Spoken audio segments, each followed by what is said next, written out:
Hello, welcome to Accounting Superstars. I'm glad you're here. I want to say thank you to the people that are liking these videos and also subscribing. I really appreciate it, and it encourages me to make more, so thanks.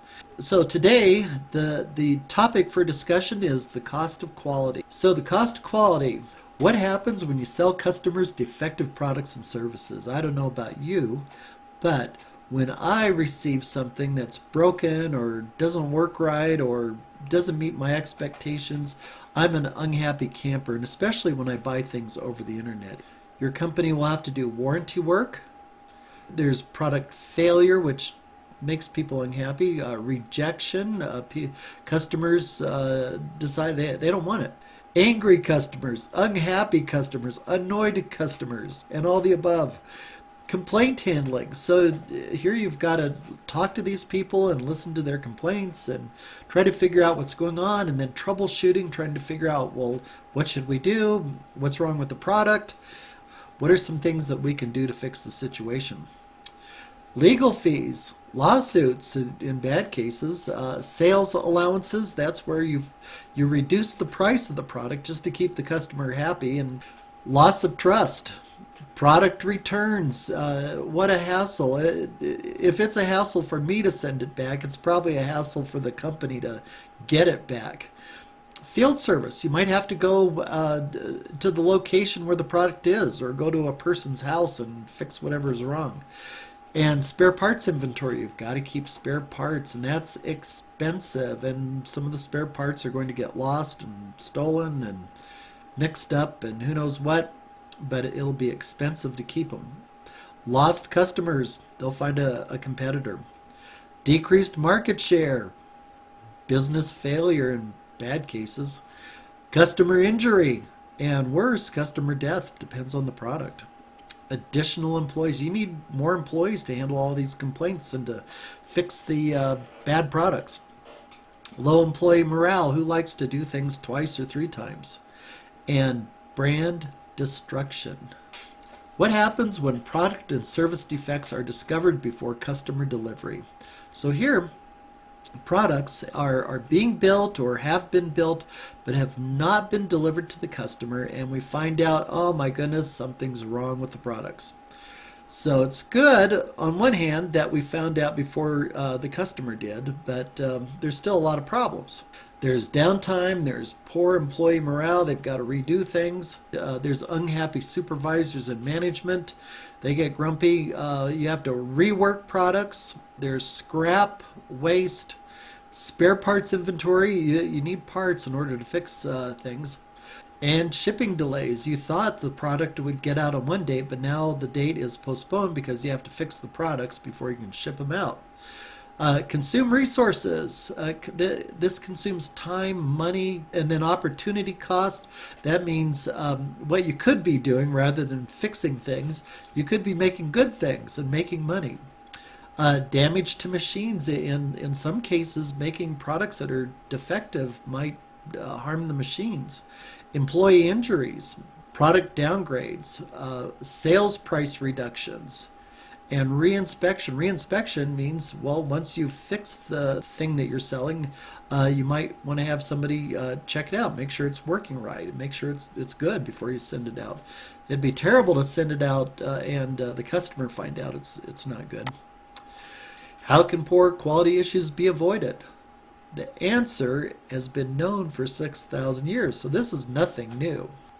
Here's a picture of Sun Tzu. He was a general in China about around 500 BC, which would be approximately 2,500 years ago. So here's what he had to say. He said, every battle is won or lost before it is ever fought. And so Sun Tzu, if you read his writings, which I have, he's all into preparation and planning. To him, that was the most important thing. And in fact, he was a real interesting person here. In China, 2,500 years ago, there were many kingdoms.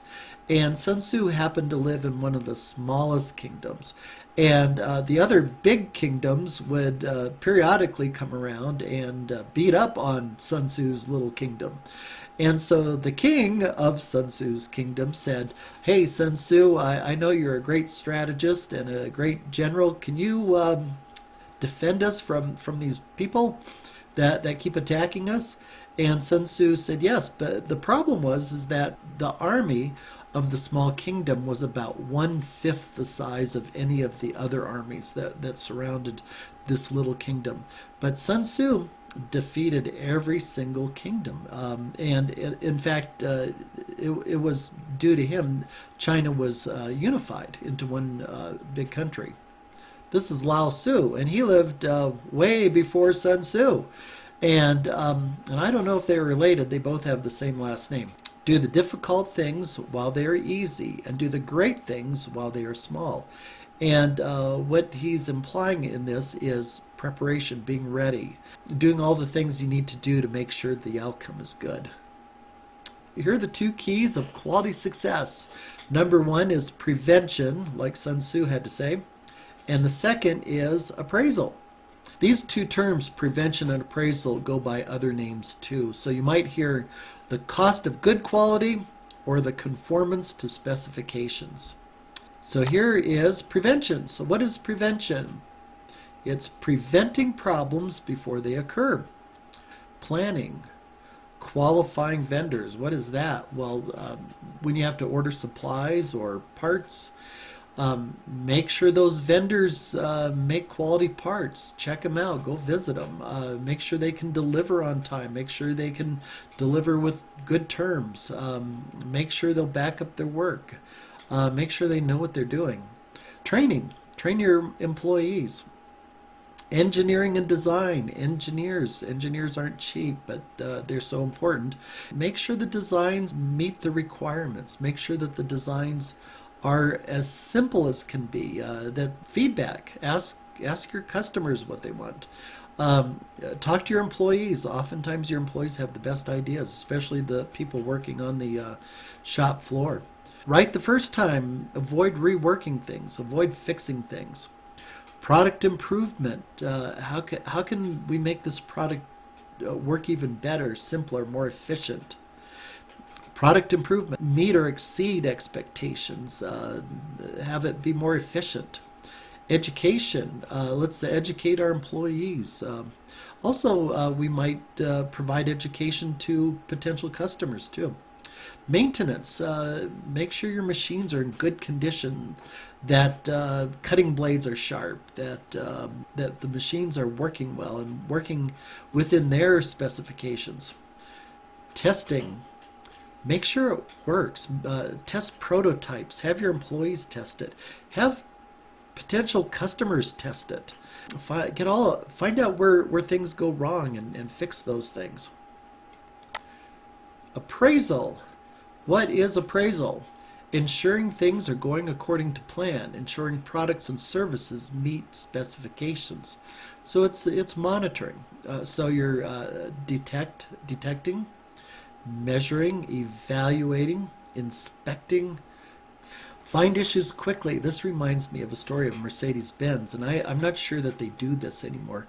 But back when Mercedes was creating the best cars in the world, what they would do is when one of their engineers figured out a better way to build an engine or a better starter motor or a better alternator, the Mercedes-Benz company would immediately shut down the factory line.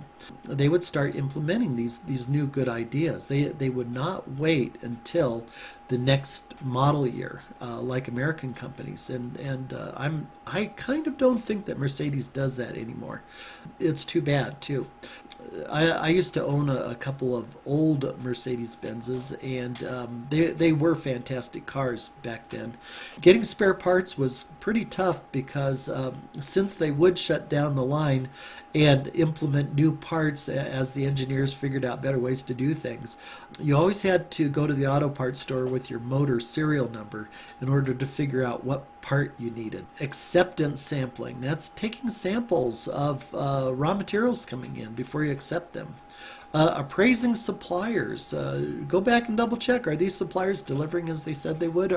Is the quality as good as they said it would be? Obtain feedback from employees, from people on the shop floor, in the factory.